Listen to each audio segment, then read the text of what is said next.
creo que a partir de la ley de medios lo que ha quedado evidenciado es que todos los medios, todos y todas las periodistas, hablan desde un lugar en particular, que responden a su marco de referencia, se lo digo en términos de Rodrigo Alsina, o que responden a la línea editorial de sus medios, quienes lo hacen desde un medio consolidado, o quienes lo hacen desde sus propios medios, que responden a su propia pensar y sentir. A través de una conversación informal abordamos en profundidad temáticas actuales desde la perspectiva de las diferentes disciplinas que forman parte del proyecto académico de la universidad. Mariana, se acerca a un congreso de ciencias sociales en la UNBM que invita a reflexionar sobre aportes a 40 años de la democracia argentina de diferentes disciplinas que hacen a las ciencias sociales. ¿Cuál considerás que son los principales aportes que hizo la comunicación? Creo que cada uno de quienes tenemos como disciplina central la comunicación podría dar una respuesta probablemente diferente a esta pregunta que vos me haces. A mí me gusta destacar lo que ha significado que la comunicación fue puesta en el centro de la escena a partir de una multiplicidad de miradas, no solo de los propios comunicadores y comunicadoras, sino también de las distintas disciplinas, porque creo, sin querer parecer arrogante, que la comunicación es en buena parte quien habilita incluso la práctica de las otras disciplinas. Si las distintas disciplinas enmarcadas en lo social estudiamos o tenemos como objeto de estudio los procesos sociales, creo que uno de los procesos sociales básicos para la humanidad es la comunicación.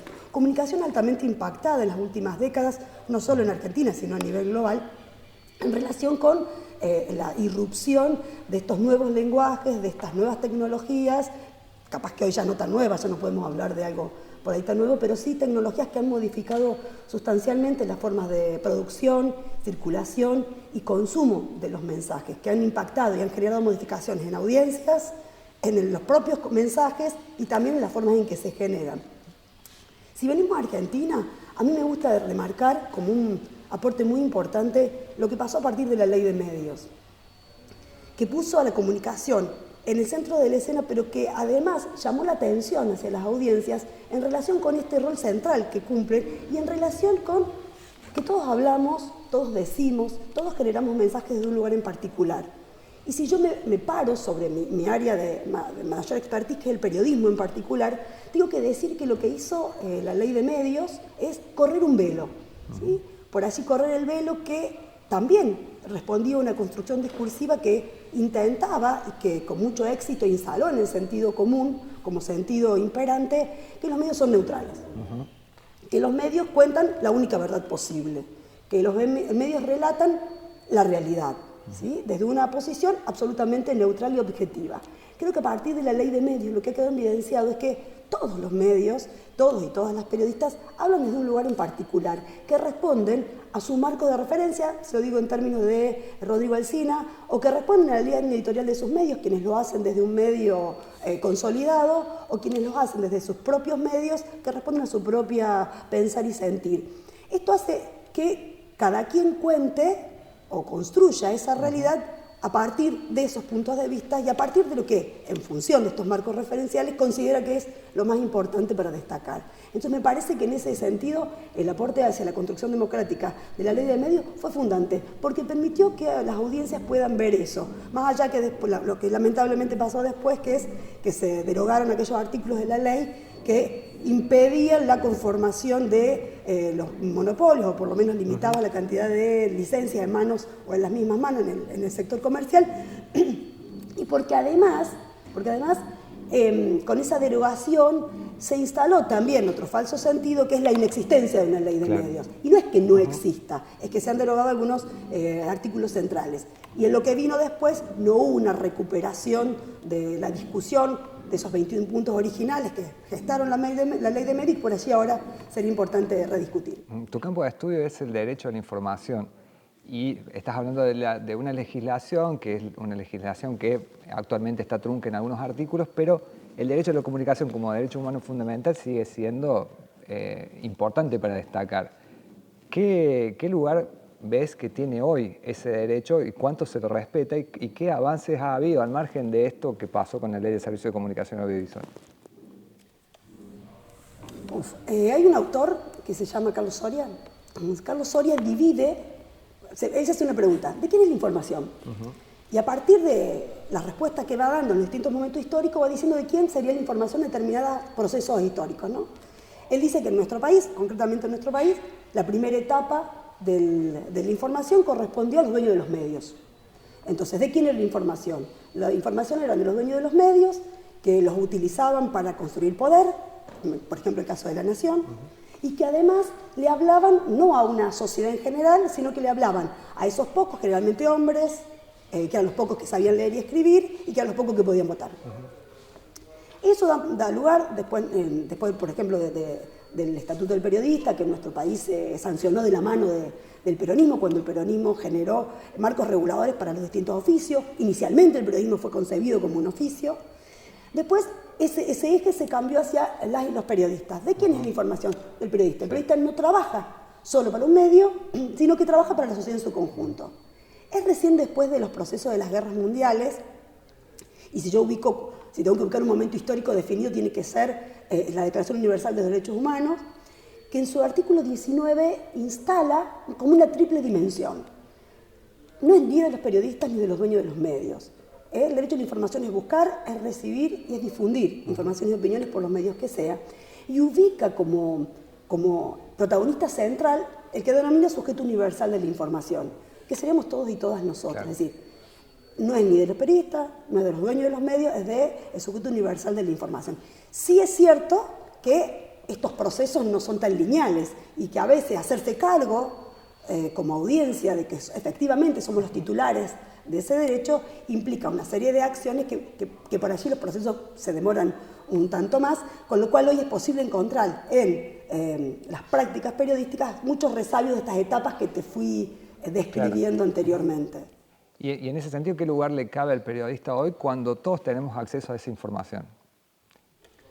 Como curadores. Yo creo que el rol del periodista, si hay una definición que no me acuerdo quién la dijo, dice, momentos maravillosos para hacer periodismo, no tanto para ser periodistas, ¿sí? Por los altos niveles de precarización y demás, que no vamos a entrar en este momento, pero sí cuando los mensajes circulan prácticamente sin ningún tipo de límite, sin ningún tipo de barrera, que al periodista, a la periodista lo que le cabe el rol de, por supuesto, la honestidad intelectual y por supuesto de una especie de curador. Vean que cuando hay una muestra están aquellos especialistas que lo que hacen es definir cuáles son las mejores imágenes, en el caso de cuadros, mejores cuadros para determinada exposición en función de determinados ejes. Entonces, el momento en que nuestra atención en tanto audiencia está tan altamente disputada, el momento en que estamos con una sobrecarga de información, está bueno que cada quien se une en quien confíe, porque tampoco podemos decir que tal o cual, cada quien se une en quien confíe, utilice o se valga de esa posibilidad de señalamiento que algunos periodistas o algunas periodistas pueden hacerle.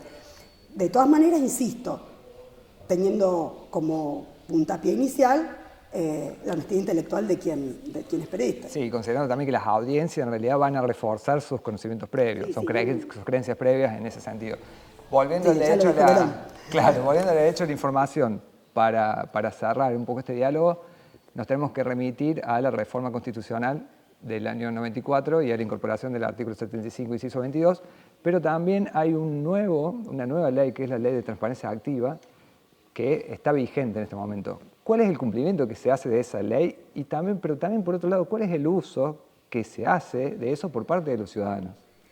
Sí, mira, ahí sí yo tengo que... yo no vengo del derecho, vengo de la comunicación, pero sí hay tres hitos que yo creo que marcaron un fuerte avance en materia de derecho a la información en nuestro país. La reforma del 94, que permanece con una mala imagen en la memoria colectiva, porque es la que habilitó la RR, bueno, por todo lo que ya sabemos, pero que a nivel del derecho a la información permitió la inclusión no solo del 75-22 de los pactos internacionales como la Declaración de Derechos Humanos, el Pacto de San José de Costa Rica, sino que también a través de artículos como el 38, el 41, el 42, habilitó otros derechos en materia ambiental, en materia de protección a los consumidores y en el manejo de información por parte de los consumidores. Bastante después, estoy hablando de 2016, se sanciona también una ley que yo creo que es un punto de quiebre en materia de derecho a la información, que es la Ley de Acceso a la Información Pública. Una ley que se aprobó en un año y que se llevó un año de reglamentar. ¿Qué dice simplemente esta ley? habilita el acceso a la información por parte de este sujeto universal de la información y le advierte a funcionarios y funcionarias, ojo, la información no es tuya, sino que está siendo quien la custodia en este momento y la obligación es hacerla pública, no cuando el funcionario o la funcionaria lo quiere, sino cuando el sujeto universal lo requiere. En relación con el uso, básicamente hoy no hay particulares, o prácticamente no hay particulares, que hagan un pedido particular, valga la redundancia, de información. En realidad, mayormente quienes piden ese tipo de información son organizaciones no gubernamentales y los procesos suelen no ser tan simples ni tan llanos para llegar a esa información. Lo que tiene de bueno la Ley de Acceso a la Información Pública tiene varias cosas buenas. Una de esas cosas es que generó una agencia de acceso a la información pública. Entonces hay un funcionario, una funcionaria, que no trabaja solo, sino que está integrada con varias personas, que tiene como la obligación de poner en contacto a quien pide con quien tiene que responder, facilitar esos canales burocráticos, digamos. Y el segundo punto del que vos marcabas, que se llama, que es el título segundo de la ley, que es transparencia activa, que obliga a las instituciones públicas a poner en la web, o poner de libre acceso, mucha de la información que es la que habitualmente se pide. Esta información más que nada tiene que ver con cuestiones económicas, con diagramas, digamos, de cuestiones muy simples como puede ser dónde está, quién la comanda, a determinada institución, hasta cuestiones más complejas como por ejemplo la cuestión económica. Que además, estaría bueno que también quede claro para muchas instituciones que no solo tiene que estar, sino que también tiene que estar actualizada. Hay una actividad que hacemos mucho en el aula con mis alumnos y alumnas, y es que un ejercicio donde cada una va a sus localidades de origen. Nuestra universidad tiene un ámbito de cobertura importante en muchas localidades del entorno. A ver, ¿cuánto de esto se está cumpliendo en las localidades de origen? Y la verdad que nos estamos encontrando con que no hay tanto cumplimiento, es decir, en nuestro entorno cercano, donde, estoy hablando de una ley de 2016, ¿no? Pasaron algunos años, pero que por ahí la puesta en práctica demora un poquito más. Entonces, los marcos normativos muchas veces están. Lo que es un tanto más complejo, más lento, es que efectivamente se puedan poner en práctica. Bien, Mariana, muchísimas gracias y nos encontramos en el Congreso de Ciencias Sociales para seguir hablando de este tema.